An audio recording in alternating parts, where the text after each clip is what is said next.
Hello and welcome to another edition of Grade 3 Math Dive in 5 on representing and interpreting data.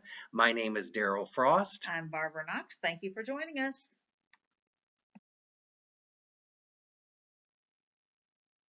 So on the next slide, you're going to pause the video. You're going to complete the task either by yourself or with your teammate or the grade level itself. Consider what tools or tool a student might need to be successful with the task. And as you are working through the task, reflect on the 3 questions you see on the slide. See you back in a few minutes.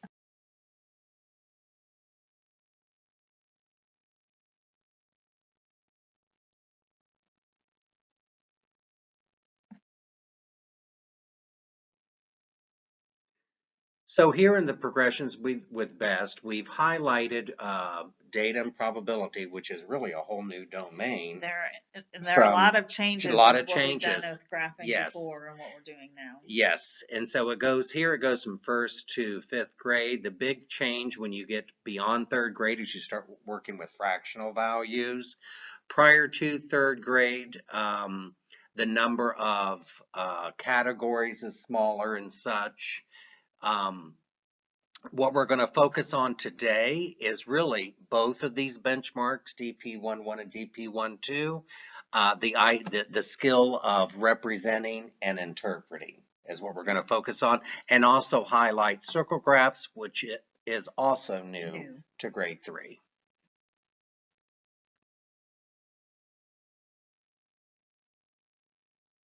Actions and vocabulary that would be prevalent by the students in this particular unit. We're focusing, well, they're going to collect, but we're really highlighting today representing and interpreting data.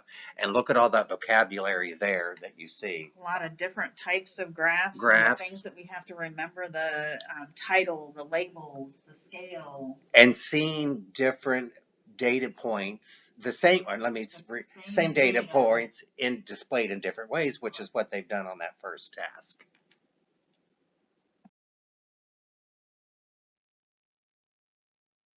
So we can always ask questions here. Here we have a frequency table and a line plot.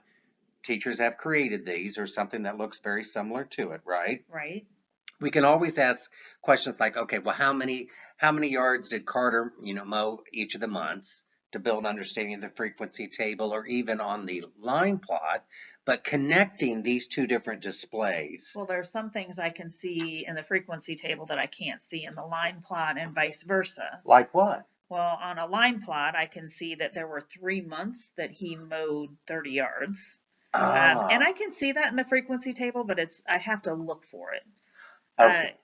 Something I can't see in the line plot is what months he mowed those 30 yards.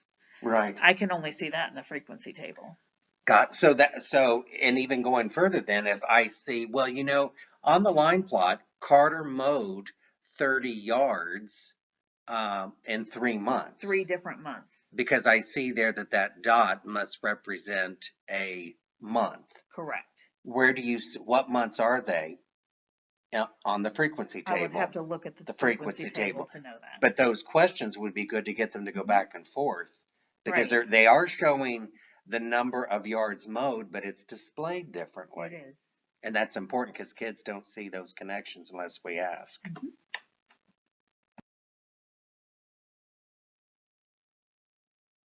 So here we're going to talk about bar graphs. What do you notice about these bar graphs here? I notice that one of them is horizontal and one of them is vertical. And is it important for students to do both? It is. I mean, because you don't know what they're going to have to read. So you want them to have experiences with both so they could read either. How could you connect these bar graphs, vertical and horizontal, to line plots? We didn't highlight the pictograph, but it's there.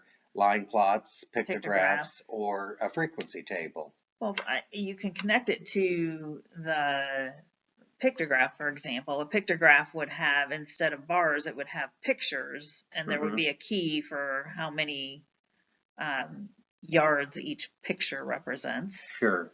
The labels would be the same on a pictograph. I would have the month labels. Right. And my pictograph would be built for each month. Right.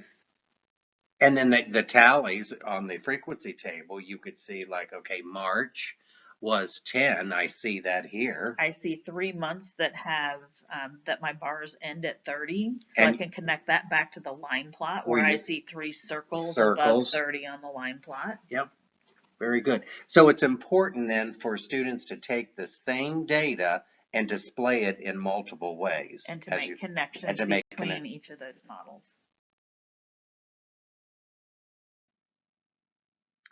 On the next slide, I want you to consider how you would teach circle graphs conceptually.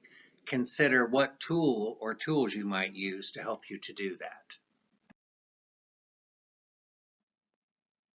Now, as we had said earlier, circle graphs are new to third grade with BEST. And this one's already created. It's already created, it's a representation, but there's a lot of work that needs to, thinking about CRA, that we need to do ahead of time. How am I going to take that back to those concrete experiences? I have to put some sort of manipulative in their hands to help them build a circle graph, Yes. right?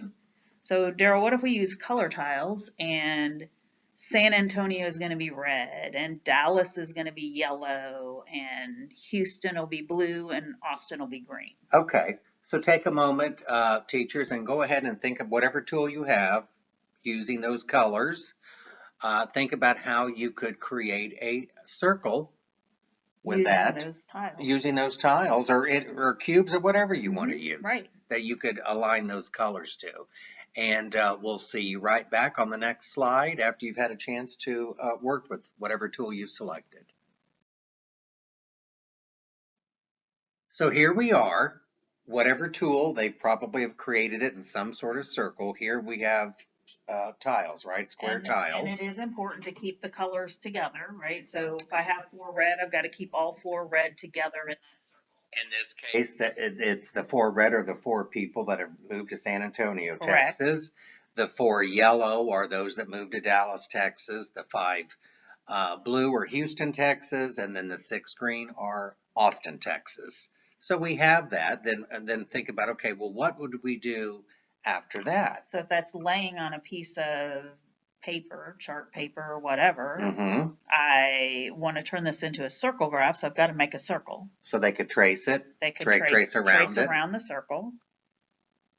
Okay, now I've got my circle. If I'm going to separate those to make a circle graph, I also need a midpoint. I need to know where the middle of my circle is. So drawing a dot there or something that would represent that. And then I have to divide each of those colors. So just from the midpoint to the edge of the circle, in between each pair of colors. Yeah, and there you have that. And there I have my circle graph. Yeah. And then I could connect that to that picture. Yes. Of that. Ooh, I like what you're doing here. So look at that. I mean, so they could see, oh, well, that's how those sections are created there, and that would help them to have some understanding. Right. They can see the 4 red takes up that space of that little section of the section or the area. Right. You know, that it's covering, if you will. So, you know, this here is a good strategy to help. They need to be using some tool to create a circle graph. Some sort of concrete tool. In order to answer questions where they just see a picture of a circle graph, because it's not, it's difficult. They're difficult for students, and it's a brand new display of data in grade 3. Right.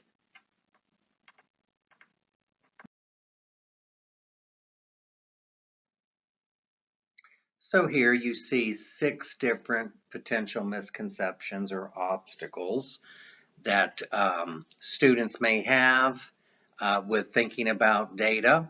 I want to highlight the 5th one there. Okay. From the 5th one from the top. When analyzing data displayed on a graph or any kind of display, depending on what the components are, there needs to be a title, a scale, or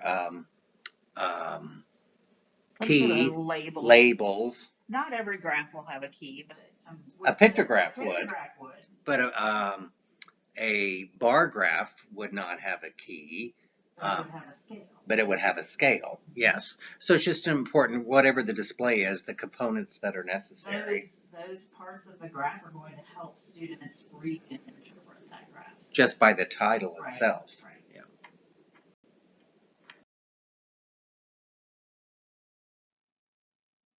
Thank you for participating in another grade 3 math dive in 5 video. We hope it's been helpful. We'll see you back next time. Thanks for joining us. Bye. Bye.